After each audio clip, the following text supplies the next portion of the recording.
Hello and welcome again. So, welcome to week three. Week three, we'll be looking at influence versus authority. I want to start with this word from Ken Blanchard, which says the key to successful leader today is influence, not authority. You know, most often than not, when people think about leadership, they think about position, they think about authority. Think about your ability to be able to command, to have power over others, and to be able to control them. Uh, this, however, is not how servant leadership functions.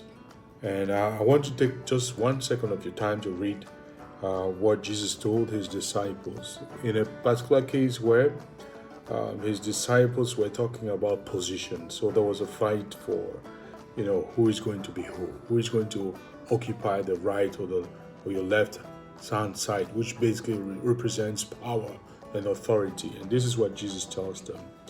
You know that the rulers of the Gentiles lord it over them, and those who are great exercise authority over them. Not so with you. But whoever wants to be great must become the servant of all. So, in this verse that we see in Matthew chapter 20, and if you want to read the whole picture, just read the whole of Matthew 20, but you can read from verses 20, 26 through 28 for more information. Jesus is telling those who aspire to lead to model their leadership after service, not authority. To model their leadership after influence rather than authority. But how do you build your leadership quotient? How do you create influence? And this is where servant leadership is very different from other models of leadership, because you need to be able to lead with your heart, not with your head.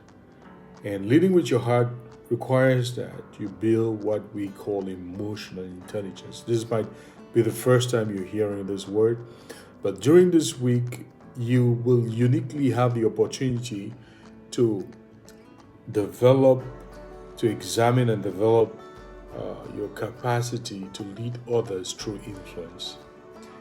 And we have from Monday through Friday, you would be required to do carry out a practical exercise that would help you evaluate how far you've gone in your ability to understand the lesson, but also to review who you are as an individual.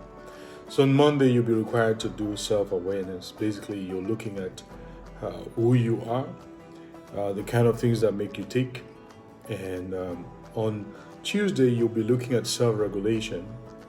And how it works is that you go through the day, you think about your thoughts, you make an evaluation about the kind of things you're thinking, and at the end of the day, you report.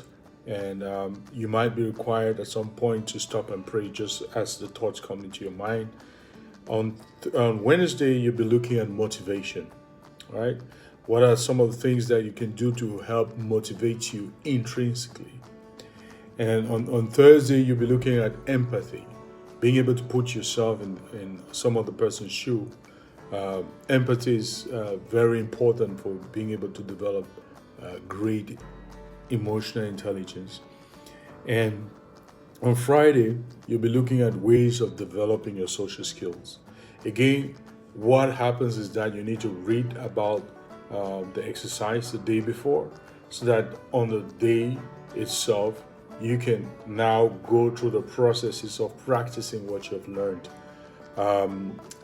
Again, your mentors are available to give you more information, and feel free, of course, to get back to any of them and just let them know if you have any challenges. God bless you, and remember, Jesus is asking us to lead like Him and not like the world does, to lead with influence rather than authority.